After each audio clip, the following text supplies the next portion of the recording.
Okay, I just want to catch up and try to do just a quick show y'all what I've been up to. But first, let me show you. Amelia said to look closer at this. And guess what? It's made out of 2 zippers. And once you start unzipping it, you unzip and just go around and around and around and around, and it comes completely undone. Isn't that cool? See the zippers? That is so neat. So stinking cool. Okay, now that I got that out the way, I was going to decorate this and use this to take cards that I'm going to swap with my local crafting group, but the cards I made for this month's swap are too big. So I have a shopping bag full of stuff. I've got last month's cards ready to go. I've got ATCs for this month, and y'all saw the ATCs, but I found on YouTube, if I remember, I'll put the link. Hang on just a sec if I can get my fingers to work. There was a girl, and I'll put a link to her her video on how to make these. But this is for ATCs, and she said it would hold several, but with mine being dimensional, it might hold 2 or 3. But these are ATC holders, and I made these out of just Recollections cardstock and decorated the front with some of the same paper from the paper collection that I'm trying to use up. That's like ancient. I'm gonna walk over here real quick.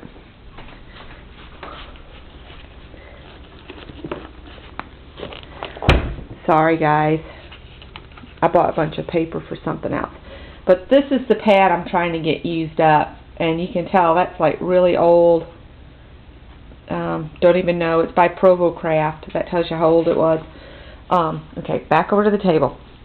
I'm hoping I have enough minutes on here to show you everything. If not, I'll do another video. So that's the ATC boxes that I made to go with the ATCs I made last week.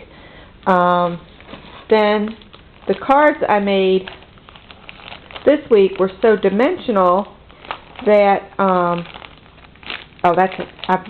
I'm including a little surprise for them as well.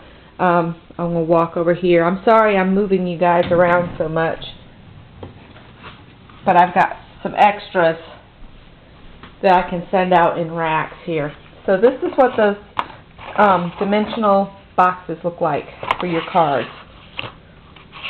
See, and it slides in there perfect. So I made those and got them all fixed up with my info on the top and everything. So they're ready to go for next weekend. This is the one that was for August, but I couldn't attend last month, but somebody's holding my cards, and I'm going to give the swappers my cards. And I've included a couple of the 3x3 cards as well, so they got some surprises in there. And then, sorry, walking back over here, I'm going to show them some of them that want to learn how to do never-ending cards. I told them I would show them how to make them. So I've made a couple samples. Let me show you the Halloween one first. Now I haven't embellished anything. I've just got them made with papers, and I try to make the paper work for me. So this was like a 12 by 12 sheet out of a Halloween stack by Recollections, which is this one from last year. And so that's what I used for this card here, this Halloween card. And I'm sorry I'm moving you guys around. So I'll show you this card now. And it's a never-ending card. If I can get it started, we'll go. There we go. There's one. And there's that little guy there. And this one I left lots of blank places. So if somebody wanted to, they could take pictures of their children at Halloween and include them and send it to a grandparent or aunt or something like that. My son is grown, but that doesn't stop him from playing on Halloween. So now we're going to flip that down and this one down. And you can see here that the little guy with the bat costume on over here, he was actually the center at the bottom of a 12 by 12. These pieces were here were trimmed off one of the little little sentiment-like things. This one says, "Come in for a spell," and it's split down the middle because that's where the card will fold. But I had those little bits just laying here on the table, and I had to cover up little bits of his wings, you know, where I cut this paper from the sides of him.